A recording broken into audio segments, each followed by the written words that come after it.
bukan lambe tura. Halo Kuza. ini lebih dahsyat daripada lambe tura karena nama Kei Ikeda itu memang terangkat berkat aplikasi Bigo ya.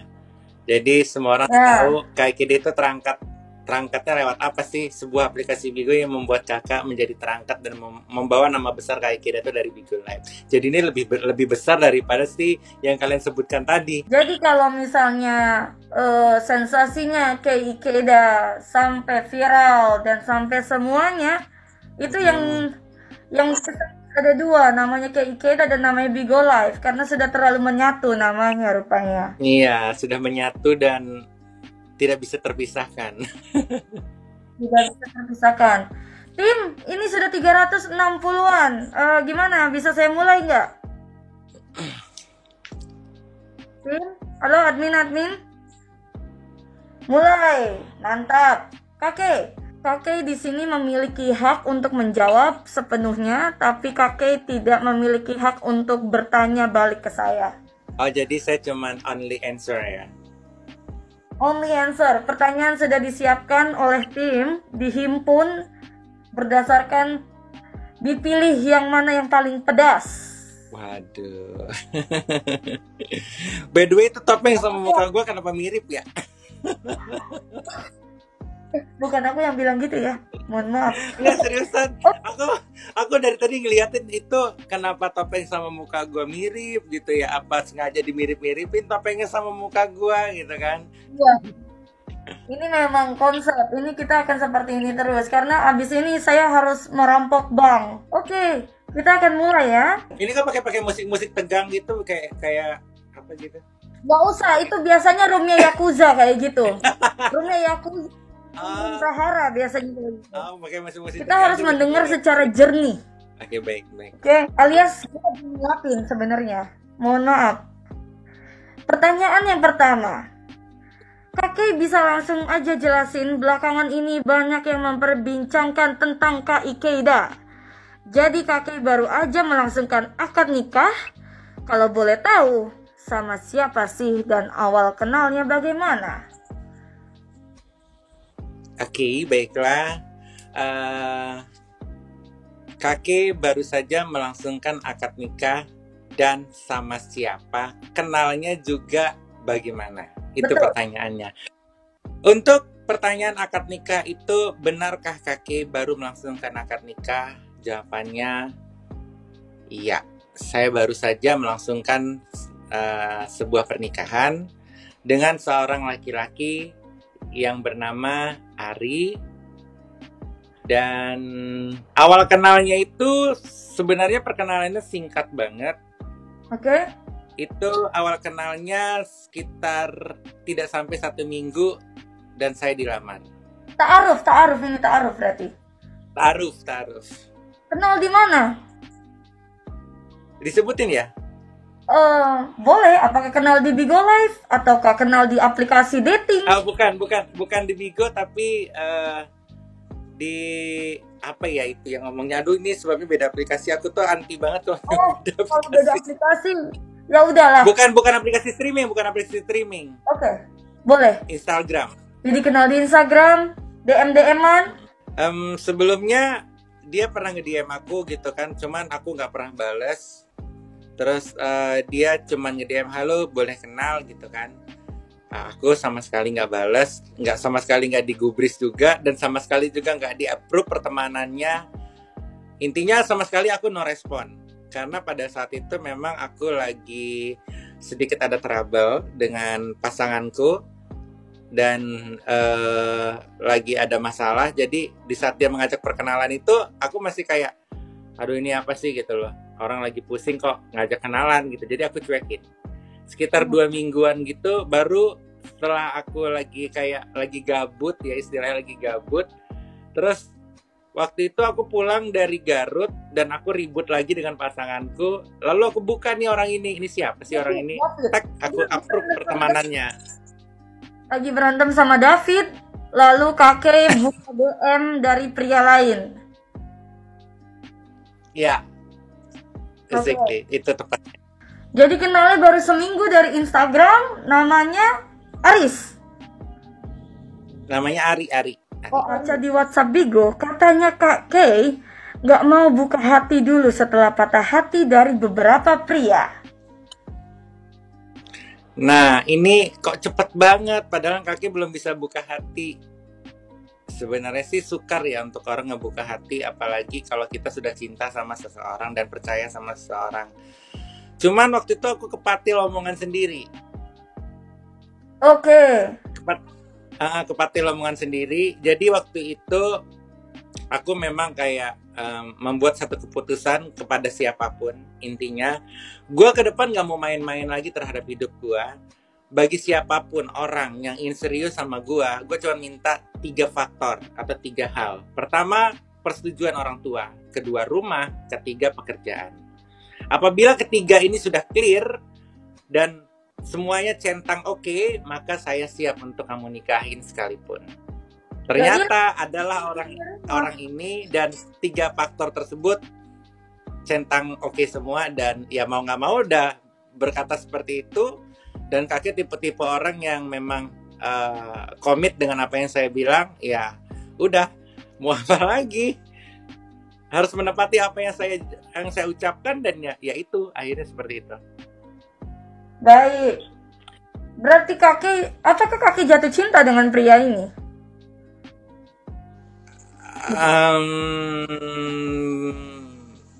Sampai saat ini sih belum sih. Wow. Apakah kakek masih menyimpan perasaan pada mantan hingga hari ini?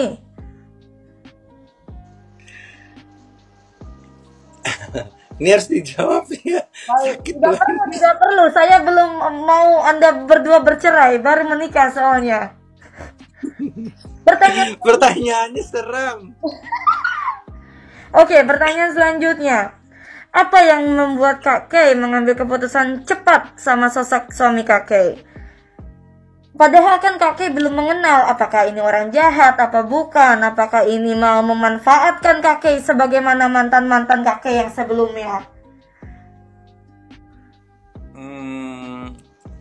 Karena saya sudah cukup lelah sekali dengan hidup saya, dan saya rasa ini kayak titik akhir dari masalah yang saya hadapi, ya kan. Jadi kenapa cepat? Karena memang kayak gue pengen mengakhiri dengan masa kesendirian gue dan kesedihan gue, dan semoga ini menjadi titik untuk kebahagiaan ke depan, seperti itu. Oke, pertanyaan tambahan dari saya. Saya nggak tahu kakek mau jawab ini apa tidak. Kakek kan baru kenal pria ini semenjak kakek masih belum single, masih bersama David Tanjung, betul? Betul. Oke. Apakah kakek putus dari David Tanjung karena bertemu dengan Ari? Tidak. Oke, jadi Ari bukan alasan kakek putus dengan David Tanjung? Iya. Baik, pertanyaan selanjutnya. Tentang pernikahan, nikahnya di mana, Kak? Kenapa akad dilakukan malam hari? Kan biasanya akad itu pagi atau siang. Di mana nikahnya? Itu di kediaman suami saya di daerah Jawa Barat. Provinsi Jawa Barat. Oke, dan kenapa itu dilakukannya malam hari? Itu pun saya juga kan, kalau kita mau nikah itu kan tunggu jadwal, tunggu schedule ya kan. Ya. Nah, tunggu schedule. Jadi waktu itu akad dilakukan. Saya tuh mintanya itu sebenarnya tuh hari Kamis akad, ya kan. Hari Kamis untuk akad. Saya mintanya tuh pagi. Cuman waktu itu saya juga dapat kabar kalau akad itu diadakan hari hari Selasa setelah Bada Isya. Jadi jam 7 lebih atau setengah 8 itu untuk akad. Oh, jadi akad itu karena jadwal dari penghulunya, bukan karena takut digerebek. Bukan, itu dari penghulunya, gila-gila takut digerebek. Oke, kenapa terburu-buru sekali kakek? Iya, karena memang gini loh, kedatangan saya ke kediamannya Mas Ari itu sebenarnya saya tidak mau menyebabkan itu menjadi satu fitnah, karena gimana pun juga kan kedatangan saya itu dilihat dengan kasat mata akan menimbulkan banyak pertanyaan-pertanyaan miring. Nah, untuk menghindari pertanyaan-pertanyaan miring dengan kedatangan saya itu, saya langsung ke titik persoalan kenapa saya datang ke situ. Sebelum muncul banyak pertanyaan kayak, oh takutnya nanti disangka kayak kumpul kebo atau zina atau segala macam, itu saya nggak mau. Jadinya dipercepat. Jadinya dipercepat demi menghindari fitnah. Iya, demi menghindari fitnah. Tapi fitnah berkeliaran di akun Gossip Insert. Aha, ini yang paling ditunggu-tunggu ya. Pertama, pendapat kakek sendiri. Apa pendapat kakek ketika kakek dibilang pernikahannya adalah pernikahan sesama jenis? Apakah itu betul? Lalu bagaimana reaksi keluarga kakek dan pihak suami? Pada saat berita itu muncul, jadi itu after setelah saya akad, besok paginya berita itu muncul ke Insert. Nah, itu saya juga benar-benar kaget sekali dengan garis yang dijabarkan di sana. Itu judulnya itu pernikahan sejenis. Nah, di situ tuh aku sempat kayak shock karena terlepas dari notabene saya yang seperti apa dan bagaimana, ya sempat agak kaget juga dengar berita dan melihat berita yang memang muncul. Dan aku ngerasa itu kalau sejenis itu kayak adu pedang jatuhnya ya. Betul. Of course kayak adu pedang jatuhnya. Nah, aku kayak kaget gitu. Terus kayak of course nggak terima pasti, ya kan? Nah, terus tanggapan dari kedua belah pihak keluarga seperti apa dan bagaimana? Dari keluarga suamiku, mereka langsung pada saat itu mereka langsung aku benar-benar kayak mau pingsan pada saat itu. Untung aku punya ibu mertua atau mama mertua dan ayah mertua yang cukup baik, serta aku punya paman-paman yang cukup baik dari pihak suami. Mereka langsung merangkul aku, mereka langsung peluk aku, dan mereka pada saat itu langsung bilang, apapun yang terjadi di luar sana dan bagaimanapun yang terjadi di luar sana, dan mereka sudah menerima aku, mereka sudah menganggap aku adalah bagian dari keluarga mereka. Dan yang aku ingat banget, mama pada saat itu cuma bilang, jangan takut, kamu punya mama di sini.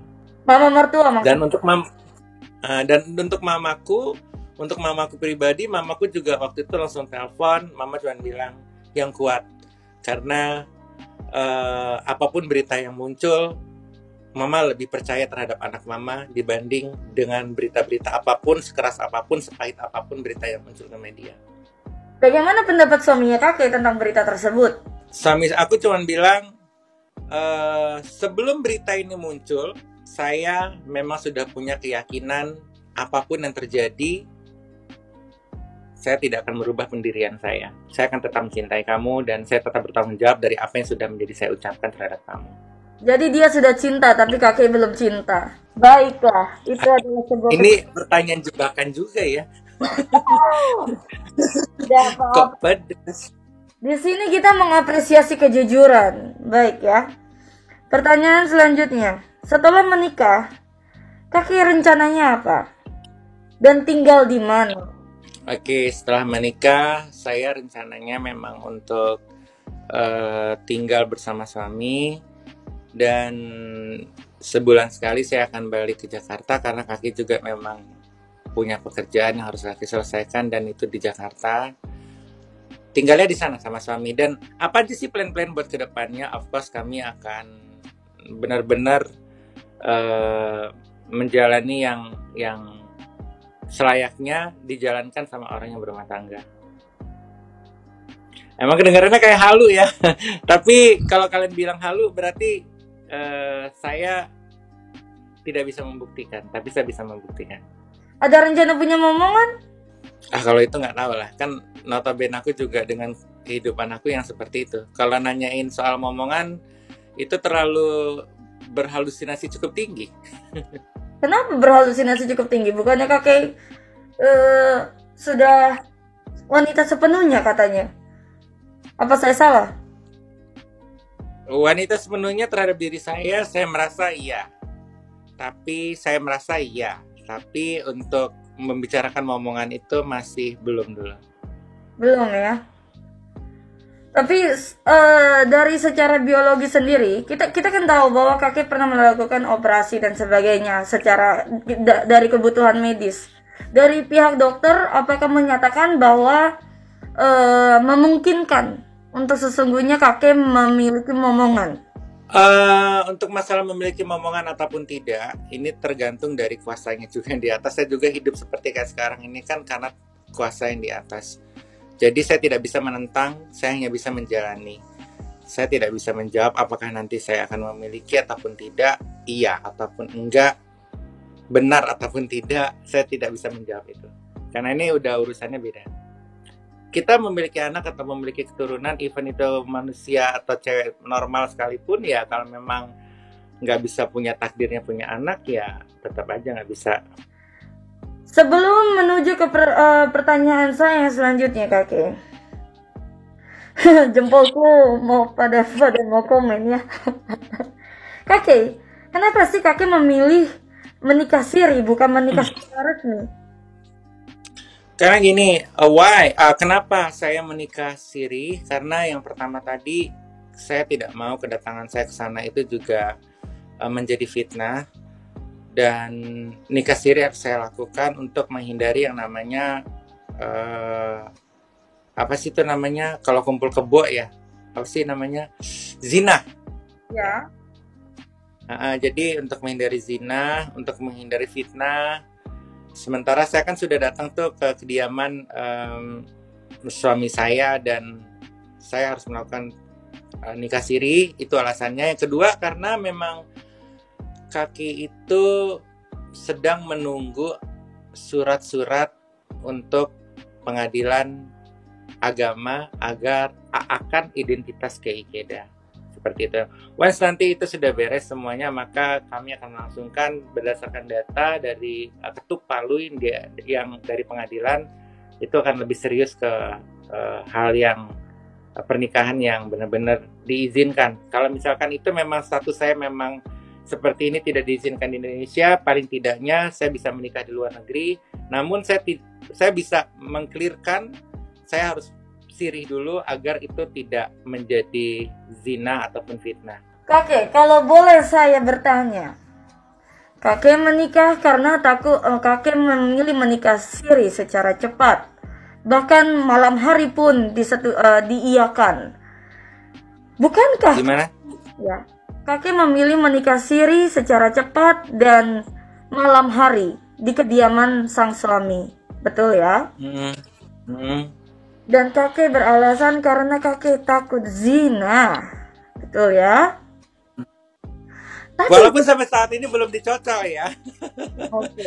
Tapi bukankah kakek melakukan zina sama mantannya kakek terlebih dahulu? Lalu bagi saya itu satu masalah yang cukup kelam dengan kejadian-kejadian di masa lalu saya. Kenapa kok saya mengeluarkan satu statement, kamu harus mengenalkan saya terhadap orang tua kamu harus memiliki rumah pribadi bukan rumah orang tua, dan kamu harus jelas pekerjaannya. Itu berhubungan sama mantan-mantan juga sebenarnya. Nah, kalau pertanyaannya tadi cukup pedas, kenapa kakek kalau misalkan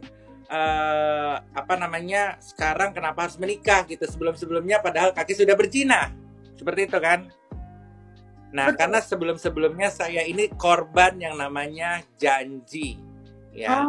Sekarang korban yang namanya janji gitu kan. Gue janji nih mau nikah sama lu bla bla bla bla bla bla bla, ewong, janji tinggallah janji.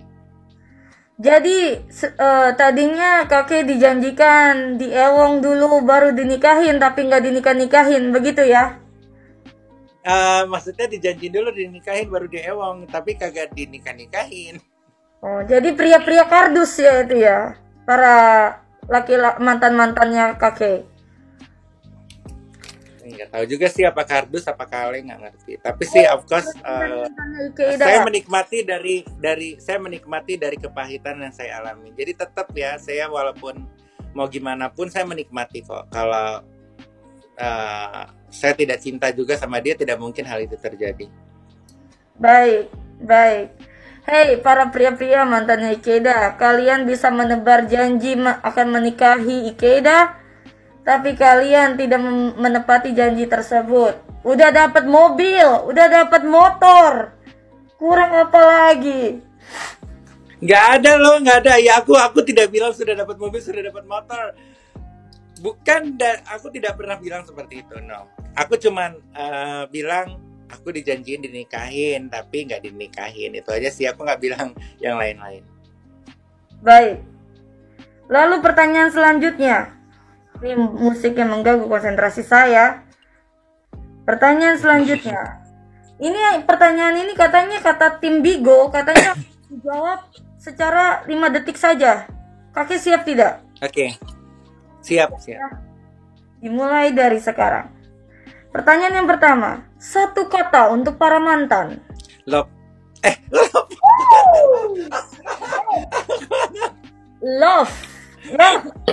Love. Mantan lo, saya nggak bilang suami. Suami belum tentu love nih kayaknya. Pertanyaan kedua.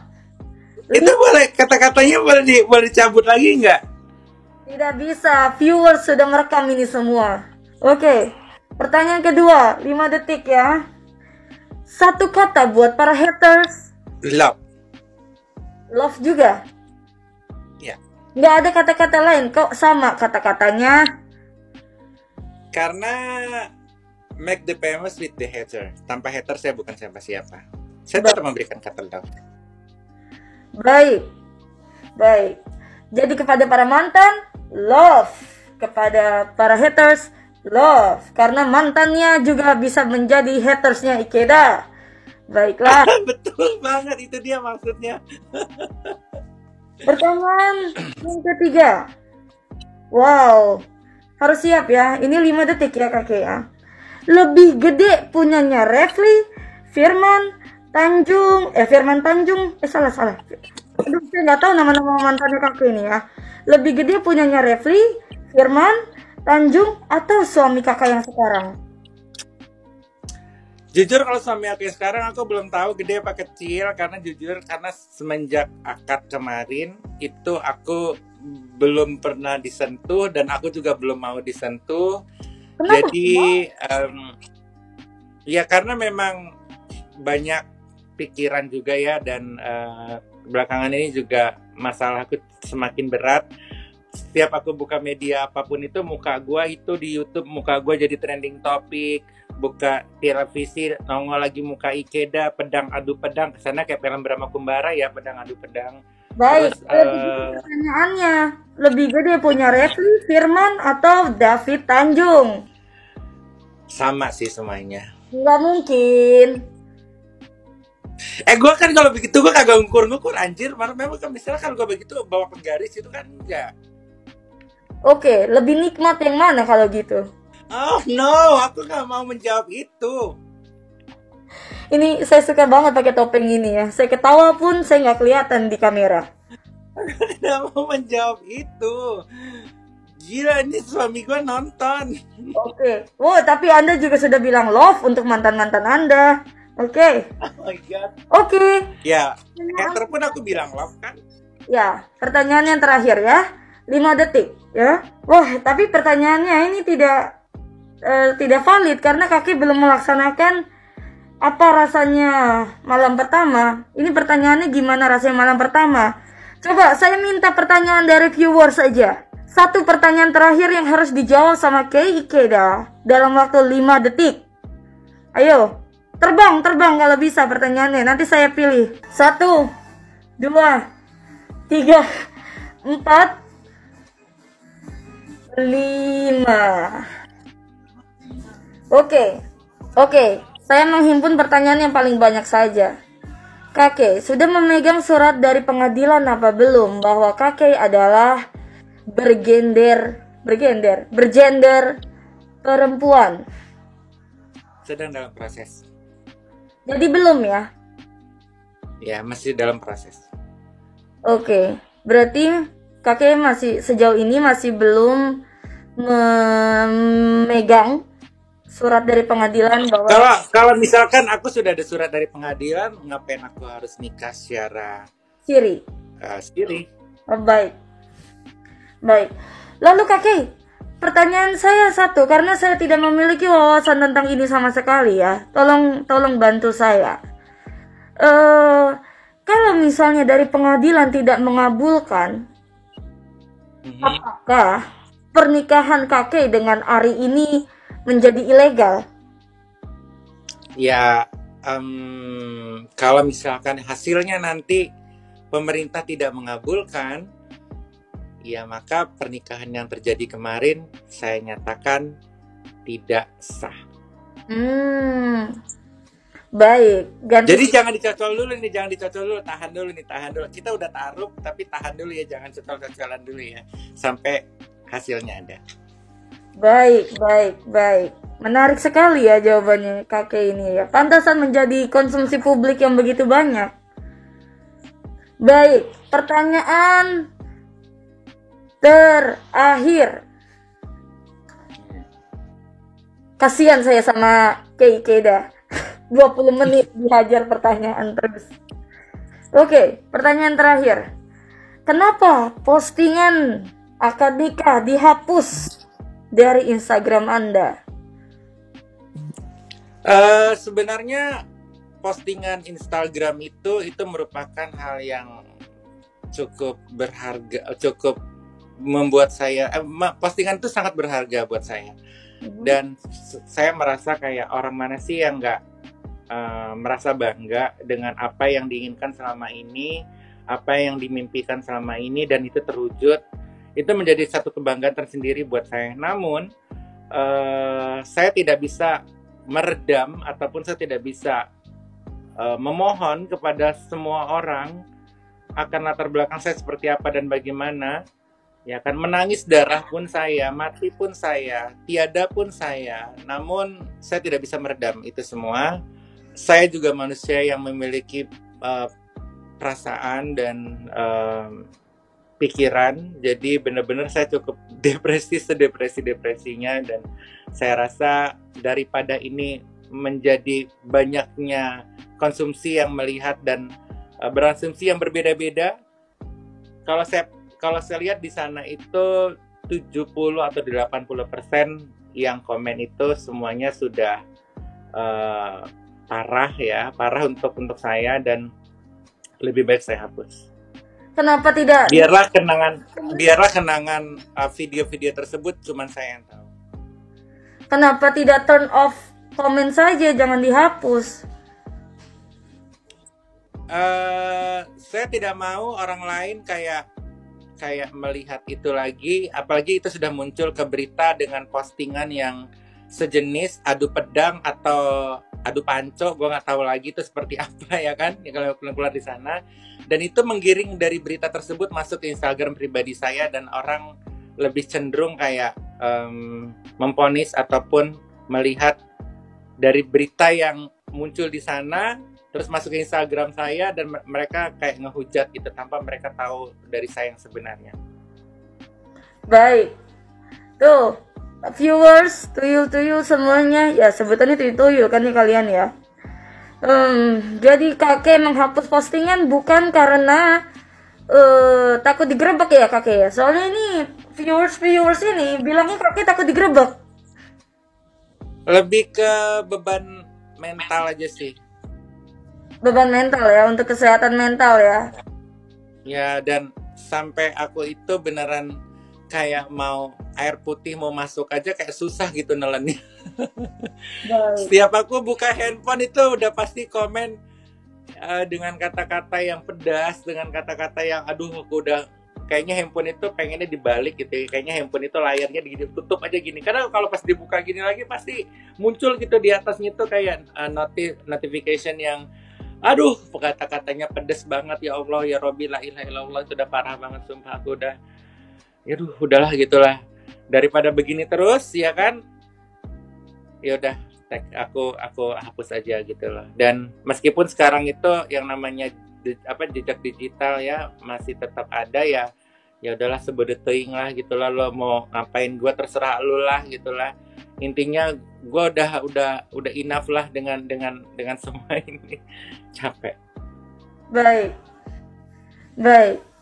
Wah, banyak sekali ya informasi yang kita dapatkan ya dari seorang Kei Ikeda dan semua klarifikasinya. Kalian di sini jangan langsung menghujat. Kita pantau. Karena pasti yang dinyatakan sama Ikeda kebenaran. Betul ya kakek ya? Itu yang terjadi. Makanya saya tidak mau ya. Memang Ikeda ini dramanya nggak habis-habis ya. Jangankan kalian yang menonton ya, saya mengalami pun kalau pengen teriak kayaknya pengen kayak saya tuh pernah sampai berstatement yang mungkin ini agak sedikit kedengaran aneh, tapi karena kelelahan dan benar-benar depresi yang menimpa saya cukup saya merasa kayak nggak selesai. Saya pernah kayak meminta doa, tapi saya tahu doa saya salah. Waktu itu saya pernah berdoa, ya Tuhan, jika kesakitan ini atau kepedihan ini cukup panjang atau masih lama saya merasakannya, kayaknya lebih baik saya milik kamu, saya ciptaanmu, sepertinya saya ikhlas untuk kamu ambil kembali. Karena saya benar-benar udah gak sanggup. Aku pernah seperti itu, merasa seperti itu pernah. Namun saya pikir lagi ke depannya, kayak saya punya orang tua, saya sebagai tulang punggung keluarga saya, dan saya juga harus menghidupi keluarga saya harus kasih makan ke keluarga saya. Saya merasa kayak masih banyak hal-hal yang harus saya lakukan untuk keluarga saya dan untuk diri saya ke depannya. Dan saya yakin apapun yang Tuhan berikan kepada saya pasti akan ada titik kebahagiaan dalam kedepannya. Baik. Semuanya viewers di sini, saya minta kalian tepuk tangan dulu dong. Tepuk tangan untuk episode PSBB kali ini. Tepuk tangan untuk Kei Ikeda yang sudah muncul kali ini. Ya, kok nggak pada mau tepuk tangan? Ya udah deh kalau nggak mau tepuk tangan. Baiklah. Ya, gue aja dibully apalagi Kak Ikeda berarti ya. Oke. Pertemuan PSBB kali ini cukup sampai sini aja. Kalian kalau mau bertanya langsung ke roomnya Ikeda aja. Dan kalau pesan saya, aku mau off ini kayaknya gue bakal dibully nih gitu. Udah kayak gue pengen off dulu, pengen relax dulu karena capek juga abis drive. Aku drive tuh sampai 12 jam dan aku tuh drive sendiri, yang biasanya pergi kemana-kemana dianterin, di-drive-in, dan ini aku harus nge-drive sendiri. Kenapa suaminya nggak nyetir, Kakek? Kenapa suaminya nggak nyetir? Suamiku belum lancar nyetirnya dan dia kan nggak punya mobil pribadi, jadi memang aku tanya, kamu nggak bisa nyetir? Suaminya dia belum punya mobil dan kalau mau belajar gitu kayaknya dia bilang nanti aja. Gitu. Aku juga nggak tahu ya, aku nggak bisa maksain lo bisa mobil atau nggak bisa gitu juga karena emang dia belum lancar bawa mobil sih, tapi dia tahu bawa mobil. Gitu. Baik. Sudah ya, ini kalau misalnya dilanjutkan bisa sampai 2 jam ini talk show-nya. Saya nggak dibayar sama Bigo untuk sampai 2 jam talk show-nya, hanya untuk PSBB ini ya. Tolong. Lanjut aja, jangan kita simpan untuk bintang tamu selanjutnya. Baik, Kakek, satu pesan dari saya. Jangan bikin video bugil. Baiklah. Anda bukan Gisel. Anjir. Video bugil. Baik, semuanya teman-teman, terima kasih Kei Ikeda atas waktunya dan ketersediaannya untuk menjawab pertanyaan-pertanyaan dari PSBB Live Show hari ini. Oke? Dan saya host dari PSBB Live Show, saya pamit undur diri. Terima kasih banyak. Kei Ikeda, thank you, makasih banyak juga buat kalian. Ya, terima kasih Kakek. Maafkan saya kalau pertanyaan saya pedas-pedas sekali hari ini karena saya cuma disuruh. Oke, thank you. Makasih buat teman-teman semuanya juga. Live show pamit undur diri. Ciao. Bigo.